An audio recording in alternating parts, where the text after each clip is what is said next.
Então tá, já vamos dar início aqui à aula. Hoje eu já fiz, como vocês me pediram na aula passada, eu já compartilhei os slides com vocês lá no Moodle. Então, esses slides que eu estou apresentando, tá lá. Se vocês quiserem abrir e dar uma olhada, acompanhar por lá, é a mesma coisa. Então, aqui é a aula de hoje para falar sobre classes laterais e o teorema de Lagrange. Então, vamos começar definindo, né, o que são as classes laterais. Então, sejam G um grupo e H um subgrupo de G. Sobre G, a gente vai definir a seguinte relação de equivalência, tá? Que eu vou usar essa anotação aqui, tiozinho E. Então, o Y está relacionado com X, C e somente C, existe um Hzinho no subgrupo, tal que o Y é igual a X vezes esse Hzinho. Então, se isso aqui acontece, eu digo que o Y está relacionado com o X. Então, a primeira coisa é verificar que isso aqui dá, de fato, uma relação de equivalência. E só para lembrar, pessoal, relação de equivalência, ela é reflexiva, significa, né, que o elemento está relacionado com ele mesmo. Ela é simétrica, significa, né, que se o Y está relacionado com o X, então o X está relacionado com o Y. E ela é transitiva, que quer dizer que se o Y está relacionado com o X está relacionado com o Z, então o Y está relacionado com o Z. Acho que eu vou fazer o seguinte, eu deixei aqui minhas notas aqui abertas e eu vou... A prova, isso aqui é bem rapidinho, tá? Para provar que isso aí é relação de equivalência. Então, vou fazer aqui no braço. Então, primeiro, o X, ele está relacionado com o X, aí a gente usa que H é subgrupo, tá? Então, como o H é subgrupo, o neutro está ali dentro. Então, é só eu escrever o X como o X vezes o E. E isso aqui, né, ele é um elementinho de H, porque H é subgrupo. Então, ok, o X está relacionado com o X. A segunda condição é, se eu pego aqui o Y relacionado com o X, qual é a definição, tá, da nossa relação? Isso significa que existe um Hzinho dentro do H, tal que o Y é igual a XH. Bom, mas como H é subgrupo, os inversos estão ali dentro. Então, o inverso desse Hzinho também está dentro de H. Então, eu posso escrever Y, multiplicando pelo inverso de H nos dois lados da igualdade, YH inverso igual a X, e como H é subgrupo, isso aqui cai dentro do H. Então, isso aqui significa que o X está relacionado com o Y. Então, pronto. Y relacionado com X implica X relacionado com Y. Professora, desculpa Sim, interromper. O pode falar. X e o Y pertencem a G, é isso? Isso. Tá, obrigado. X e Y, eu vou colocar aqui, são elementos de G. A gente está definindo uma relação de equivalência sobre G. E, finalmente, né, a transitividade. Então, vamos supor aqui que o Y está relacionado com o X está relacionado com o Z, e daqui eu quero concluir que o Y... Opa, desculpa, gente. Daqui eu quero concluir que o Y está relacionado com o Z. Então, se o Y está relacionado com o X, eu vou chamar aqui de H1, um elementinho de H, tal que o Y é igual a X, H1. E o X relacionado com o Z, eu vou escrever o X igual ao Z vezes um Hzinho 2. Esses dois, o H1 e o H2 são elementos de H. Então, isso aqui vai implicar que, vou escrever aqui embaixo, que o Y, que é igual a X vezes H1, agora eu vou substituir o X por ZH2. Então, isso aqui é simplesmente ZH2, H1. E só associando, né, porque o grupo é associativo, Z é um elemento do grupo, H1 e H2 são elementos do subgrupo, mas também são elementos do grupo. Então, aqui é Z, H1, H2. E como H é subgrupo, ele é fechado para operação, esse produto aqui está dentro de H. Então, a conclusão é que o Y está relacionado com o Z. E, portanto, esta relação aqui é uma relação de equivalência, porque ela é reflexiva, simétrica e transitiva. Então, vamos voltar lá para os slides. Provamos que essa relação é de equivalência. Então, aqui eu vou chamar a classe de equivalência que contém o X por XH. Classe de equivalência a gente costuma usar X barra, mas aqui ela é uma classe bem específica, que é o que a gente vai chamar de classe lateral. A gente vai usar essa notação aqui de XH para a classe de equivalência que contém o X. Então, aqui dentro estão todos os elementos que estão relacionados com o X. E quem são esses elementos que estão relacionados com o X? São justamente aqueles do tipo X vezes Hzinho, para o Hzinho percorrendo o subgrupo H. Então, essa classe aqui, XH, é o que a gente chama de classe lateral à esquerda de H em G. Então, a classe lateral à esquerda de H significa que o X está multiplicando o H pela esquerda, tá? Isso aqui é classe lateral à esquerda. E, de forma análoga, a gente consegue definir classe lateral à direita. A diferença é que o X vai aparecer aqui na direita do H. Aí, aqui seria HX, mas, de forma análoga, a gente mostra que também é uma relação de equivalência. Então, uma observação. O H é a classe lateral à esquerda do elemento neutro. Por quê? Aqui, ó, quem é a classe do X? É XH. Então, a classe do neutro é EH. Só que o neutro operando com H... Deixa eu botar em tela cheia. Só que o neutro operando com H dá o próprio H. E, bom, como a gente já provou que isso aqui é uma relação de equivalência, se o X está relacionado com o Y, isso implica que o Y está relacionado com o X, o que significa que as classes deles são iguais. O X está na classe do Y e o Y está na classe do X. Então, para qualquer Y que esteja aqui no XH, vale que as classes são iguais. E isso aqui, analogamente ao que eu comentei com vocês, né? Podemos definir a relação de equivalência à direita. Aí eu digo que o Y está relacionado com o X, se existe um Hzinho dentro do H, tal que o Y é igual a HX. Aí o X multiplica pela direita de H. A classe de equivalência daí é denotada por HX, e aqui dentro estão os elementinhos da forma Hzinho X para Hzinho dentro do H.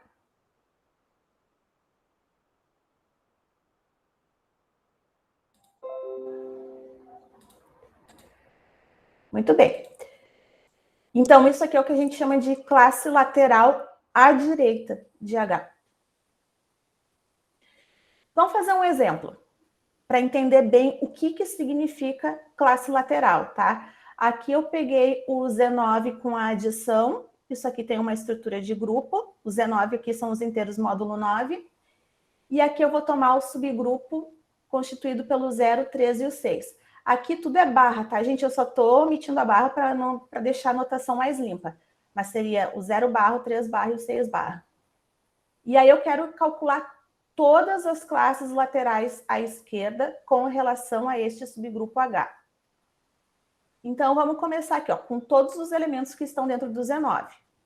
Se eu começar aqui com o 0. A classe do 0 é 0 operado com H. Só que a operação aqui é a adição. Então, significa que eu vou somar 0 em cada um dos elementos que estão dentro do H. Só que 0 é um neutro, né? Então, isso aqui dá o próprio H. Agora, percebam que este subgrupo aqui, o 0, 3 e o 6, isso aqui também é a classe do 3. Por quê? Pega que o 3 soma com o 0 dá 3, o 3 com o 3 dá o 6, e o 3 com o 6 dá 9. Só que módulo 9, isso aqui é 0. Então, dá exatamente o H. E isso também é igual à classe do 6, porque é a mesma coisa. Se vocês somarem aqui 6 em cada um dos elementos, módulo 9 também vai dar o 0, 3 e o 6. Então, a classe do 0 é igual à classe do 3, que é igual à classe do 6. E isso, claro que isso tem que acontecer sempre, gente, porque a classe, o 0, o 3 e o 6, eles estão dentro da mesma classe, eles estão relacionados entre si. Então, é claro que a classe do 0 tem que ser igual à classe do 3, que tem que ser igual à classe do 6. Isso aqui é uma relação de equivalência. Agora, vamos calcular quem é a classe do 1. Ah, daí eu vou pegar dentro dos elementos de H e vou somar 1. 0 mais 1, o 3 mais 1, que dá o 4, e o 6 mais 1, que dá o 7. E por um raciocínio semelhante ao que eu fiz anteriormente, isso aqui é igual à classe do 4 e é igual à classe do 7.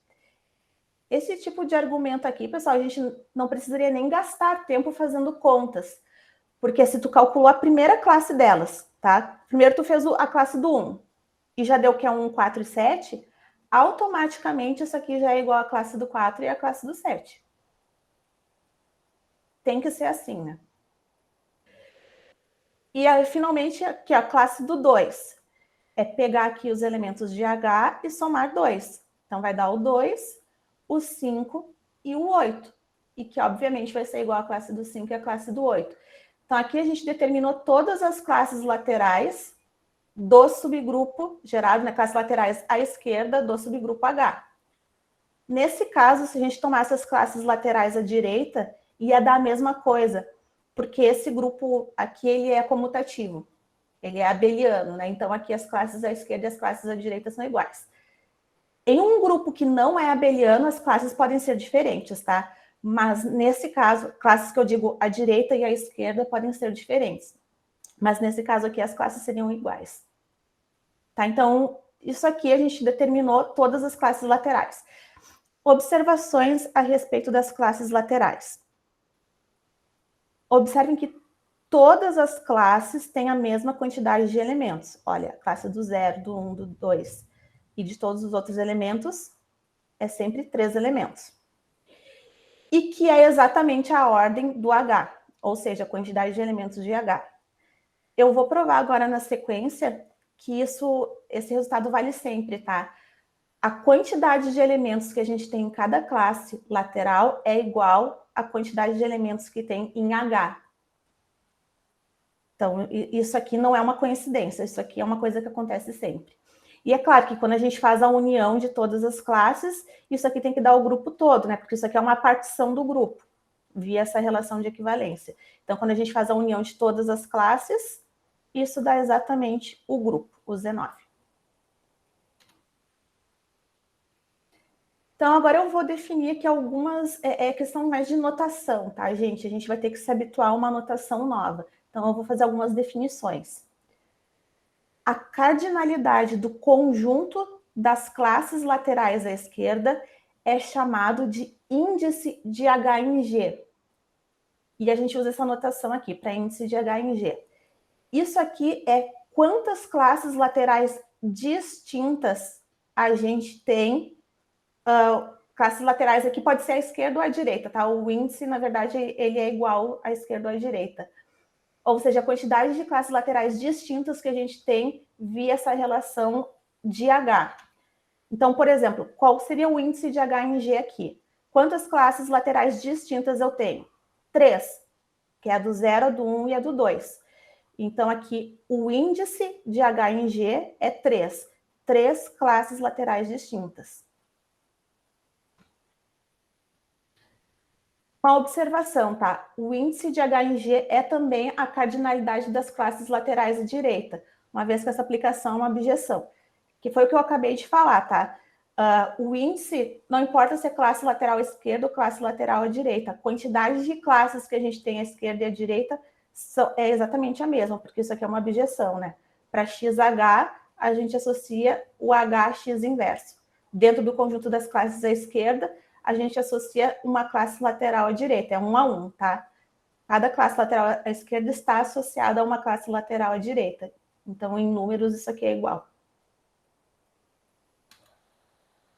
E outra definição, essa definição vocês acho que já devem ter visto lá em Álgebra 1, mas de qualquer forma a gente reforça, né? Dado uma partição de um conjunto, um sistema de representantes é um conjunto xis, né, que tem xis, que tem exatamente um elemento em cada subconjunto da partição. Vamos voltar lá para o exemplo, né? O que seria um sistema de representantes no nosso exemplo? Poderia ser o 0, o 1 e o 2. Por quê? Tem um elemento aqui nessa primeira classe, um elemento na segunda e um elemento na terceira. Então, o 0, o 1 e o 2 poderia ser um sistema de representante das classes.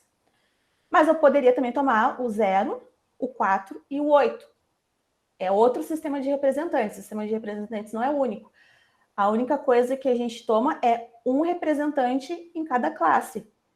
Então, poderia ser assim, a classe do 0, a classe do 4, a classe do 8. Você só escolhe um sistema de representantes. Então, é isso. Dada a partição, o sistema de representantes é um conjunto que tem exatamente um elemento em cada subconjunto da partição. E agora, o que a gente vai mostrar é que todas as classes laterais de H em G têm a mesma cardinalidade, que é a cardinalidade de H. Que naquele nosso exemplo ali, as classes laterais todas tiveram 3 elementos. E eu falei, isso não é coincidência, isso vale sempre. Então, agora a gente vai provar que todas as classes laterais têm a mesma cardinalidade, a mesma quantidade de elementos. E isso aqui vem do caso que essa aplicação aqui é uma objeção, que eu pego uma psi aqui de H em XH, que a cada elementinho Hzinho dentro de H, eu associo XH. Isso aqui, gente, é claramente uma objeção, porque se eu tiver aqui um XH1 igual a um XH2, esse X aqui ele é um elemento do grupo, então ele tem um inverso. Então, se XH1 é igual a XH2, o H1 é igual a H2. E da mesma forma, então ela é injetiva, né? E ela é sobrejetiva porque qualquer elemento que está aqui dentro é da forma XHzinho. Então é suficiente tomar o Hzinho, pronto. A imagem vai ir no XH. Então ela é claramente uma objeção. Portanto, a quantidade de elementos que eu tenho em XH é a mesma quantidade de elementos que eu tenho em H, que naquele nosso exemplo era 3. E aí o que eu fiz foi simplesmente somar. Eu fazia assim, ó, somava o 0 em cada um dos elementos do H, depois eu somava 1, depois eu somava 2 e assim por diante. Eu não estava alterando a quantidade de elementos que tem ali dentro. Então, com isso, a gente pode finalmente chegar no teorema de Lagrange, que é um teorema super importante, a gente vai usar ele até o final do curso, e a ideia dele é justamente trabalhar com a ordem de H e o índice. Seja G um grupo finito, o teorema de Lagrange se aplica apenas para grupos finitos, e H um subgrupo qualquer de G. Então, a ordem de G, ou seja, a quantidade de elementos que tem dentro do grupo G, é igual à ordem de H vezes o índice de H em G. Em particular, a ordem de H e o índice de H em G dividem a ordem do grupo. Claro, né? Porque isso aqui é um produto, então é óbvio que eles dividem a ordem de G. Então, vamos demonstrar isso aí. Então, lembre que o índice de H em G é a quantidade de classes laterais via aquela relação de equivalência τe. Então, considere uma partição de G em classes de equivalência, dessa relação aqui. Pela proposição anterior, todas as classes possuem a mesma cardinalidade, né? A quantidade de elemento em cada uma das classes é sempre ordem de H. Então, pronto, isso aí já é suficiente para garantir que a ordem de G é igual à ordem de H vezes o índice. Mas eu vou fazer um desenho. Acho que fazer um desenho fica mais claro. Então, deixa eu mostrar para vocês aqui. Ó. O que o teorema está dizendo? Então, digamos que aqui eu vou pegar aqui um grupo G finito. E aqui eu estou fazendo uma partição. Faz aqui uma partição de G. Aí, digamos que cada partição aqui tenha 3 elementos, sei lá. Então, isso aqui é uma partição usando o subgrupo H. Então, isso aqui é a classe do X1, isso aqui é a classe do X2, isso aqui é a classe do X3, e isso aqui é a classe do X4. Peguei aqui um sistema de representantes, tá? X1, X2, X3 e X4 são representantes das classes.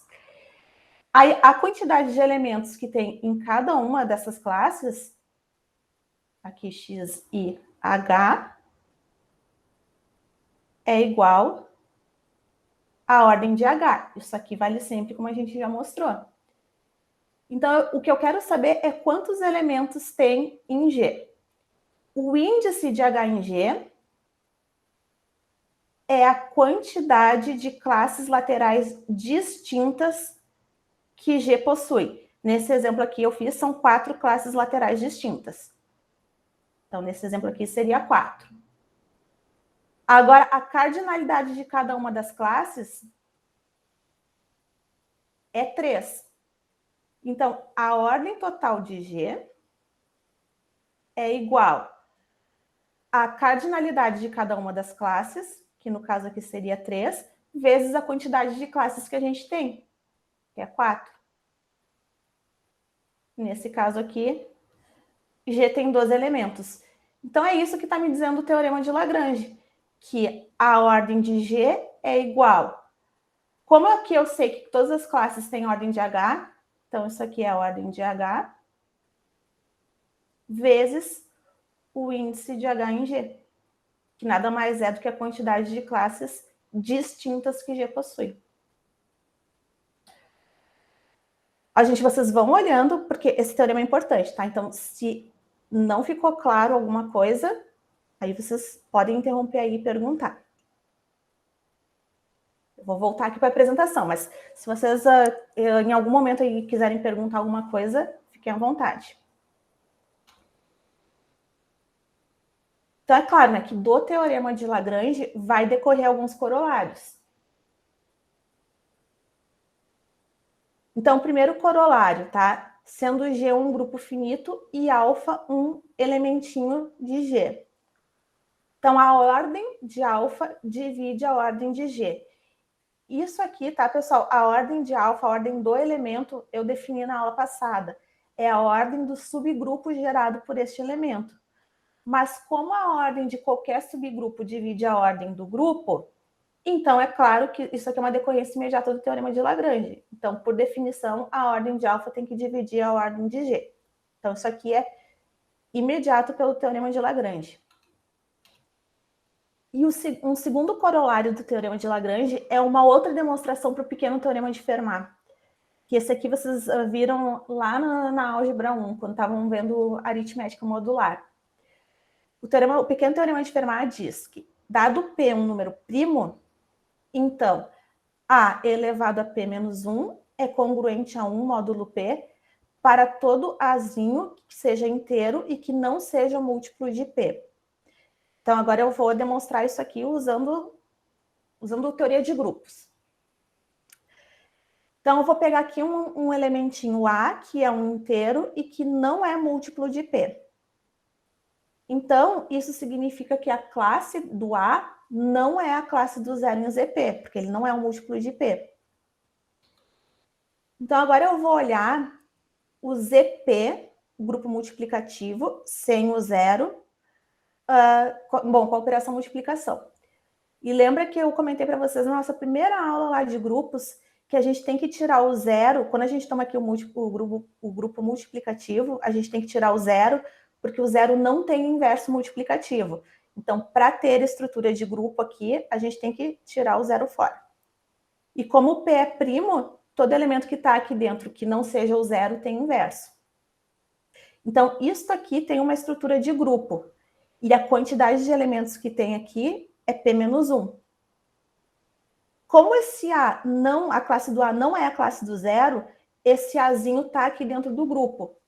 E a ordem deste elemento tem que dividir a ordem do grupo. Isso aqui é pelo teorema de Lagrange. Bom, se a ordem deste elemento divide a ordem do grupo, suponha que seja através dessa decomposição aqui, ó. Então, eu estou escrevendo P menos 1, que é a ordem do grupo, vezes um certo mzinho, vezes a ordem do elemento A. Então, vamos pegar a classe do A e elevar a P-1. Só substitui o P-1 por essa decomposição aqui, usando a ordem do elemento. Então, isso aqui é a mesma coisa que o A elevado na sua ordem, elevado na M. Só que um elemento elevado à sua ordem, isso aqui também a gente viu na aula passada. Isso aqui dá o neutro do grupo. E como isso aqui é um grupo multiplicativo, o neutro aqui é o 1. E o 1 elevado na M é 1. Então, pronto, como isso aqui são classes de equivalência em ZP, isso aqui é módulo P, então isso aqui é simplesmente a gente está dizendo que o A na P-1 é congruente a 1 módulo P, que é o que a gente queria mostrar para todo A que não seja múltiplo de P. Mais um corolário do teorema de Lagrange. Seja G um grupo de ordem prima. Então, G é cíclico. Ser cíclico, tá? Só para lembrar, é um grupo que é gerado por um elemento, tá? Isso que a gente chama de grupo cíclico. Então, para provar isso aqui, vamos tomar um alfa, um elemento qualquer dentro do grupo que não seja o neutro. Qualquer elemento que não seja o neutro. E aí eu vou pegar o subgrupo gerado pelo alfa. Pelo teorema de Lagrange, a ordem deste subgrupo divide a ordem do grupo. E, portanto, a ordem desse subgrupo tem que ser igual à ordem do G, porque, nesse caso, a ordem do G é um número primo. Porque o que acontece aqui? Ou essa ordem é 1, ou essa ordem é P. Só que essa ordem aqui não é 1, porque o alfa não é um neutro. E o único elemento que tem ordem 1 dentro de um grupo é o neutro. Como esse alfa não é um neutro, então a ordem dele só pode ser P. Só que então, como a gente está aqui trabalhando, porque ele é um grupo finito, né, de ordem prima, a ordem é igual e o subgrupo está contido em G, então esses dois grupos aqui são iguais.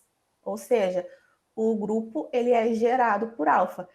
Então aqui ele é gerado por qualquer elemento que não seja o neutro, quando o grupo for de ordem prima. Então, conclusão, grupo de ordem prima é cíclico.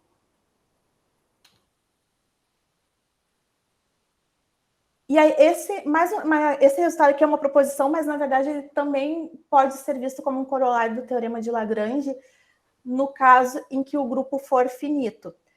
Na proposição, tá, eu não estou pedindo, por hipótese, que G seja um grupo finito.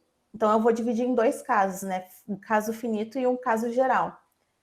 Mas no caso finito, a gente pode mostrar usando o teorema de Lagrange. Então, seja G um grupo e H e K subgrupos de G, tais que o K é subgrupo de H e H é subgrupo de G. Então, o índice de K em G é igual ao índice de H em G vezes o índice de K em H. Então, como eu falei para vocês, ó, eu vou primeiro fazer caso finito e depois caso geral. No caso em que um grupo for de ordem finita, eu posso aplicar o teorema de Lagrange. Ou seja, né, se H é subgrupo de G, então a ordem de G é a ordem de H vezes o índice de H em G. E como, por hipótese, o K é subgrupo de H, então a ordem de H é a ordem de K vezes o índice de K em H. Bom, então a ordem de G, só substituindo, né? Troca aqui a ordem de H por essa decomposição aqui. Aí vai ficar ordem de K, índice de K em H, H em G. Isso por um lado. Por outro lado, o K é subgrupo de G, então eu posso aplicar o teorema de Lagrange aqui também. Aí eu posso escrever a ordem de G como sendo a ordem de K vezes o índice de K em G. Agora, compara essas duas igualdades aqui, ó. Por um lado, a ordem de G tem essa decomposição. Por outro lado, a ordem de G tem essa decomposição aqui. Então, só comparando essas igualdades, a gente conclui que o índice de K em G é igual ao índice de H em K vezes o de K em H vezes o de H em G. E aí, no caso finito, pronto, é Lagrange. No caso infinito, não. Quer dizer, o caso geral, né? O caso que ele pode ser infinito. Aí tem que ser via definição. Então, no caso geral, onde o G ele pode ser infinito, se o XI é um sistema de representantes das classes de H em G, e YJ é um sistema de representantes das classes de K em H, então XI e YJ é um sistema de representantes das classes de K em G. E aí a quantidade de elementos que tem aqui dentro é justamente o produto dos índices. Mas eu fiz também um desenho para explicar por que se XI é um sistema de representantes de H em G e YJ é um sistema de representantes de K em H, esse produto aqui é um sistema de representantes de K em G. Então, deixa eu mostrar o desenho para vocês. Esse aqui eu já fiz antes para agilizar. Então, assim, pessoal, qual é a ideia aqui? Ó?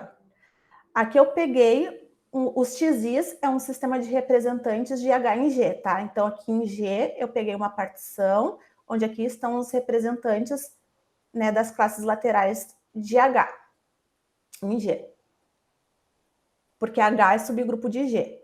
Aí, por outro lado, o K é subgrupo de H. Então, eu também tenho aqui uma partição dentro do H, usando as classes laterais de K. E aqui o sistema de representantes são os YJ. Então, digamos que aqui também tem uma partição aqui em 4 classes. Então, como é que fica a partição de K em G? Então, assim, ó, eu vou pegar aqui essa partição do G e cada X1H, o que vocês fazem ali? Ó? Deixa eu escrever. Se eu multiplicar esse H aqui por X1, isso significa que eu estou operando todos os elementos que estão em H aqui com X1. Então, eu vou olhar ali para as classes e isso aqui ficaria X1, Y1, X2, Y2, X3, Y3, X4, Y4. Então, eu vou lá nessa primeira partição aqui e faço essa subdivisão. Aí, eu faço a mesma coisa para a classe do X2, do X3 e do X4. Aqui dentro. Então, os representantes que vão aparecer aqui são justamente os X, Is e YJs. Por isso que se esse aqui é um conjunto de representantes para G e esse aqui para H em G, né? E esse aqui de K em H, então aqui vai ficar o produto deles como um conjunto de representantes de K em G. Então, via definição, é isso que a gente tem. E é isso aí, bom, daí com isso aí a gente conclui o resultado. Então, gente, deixa eu... Acho que aqui eu não preciso nem voltar para a apresentação, porque isso aqui foi o que eu preparei para hoje. Agora eu quero falar com vocês. Deixa eu parar minha apresentação. Agora que vocês, né, olharam, pensaram um pouco mais ali, naquela parte de definição de classes laterais, de teorema de Lagrange, ficou alguma dúvida? Não? Não por enquanto? Porque assim, ó, gente, isso aí vocês vão precisar depois para fazer os exercícios, tá? Vocês vão ter lá os exercícios da lista e esse conteúdo que eu estou falando vai ser usado lá. Então, por isso que eu preciso que vocês entendam bem. Bom, mas aí vocês também, qualquer coisa, podem me mandar e-mail e perguntar.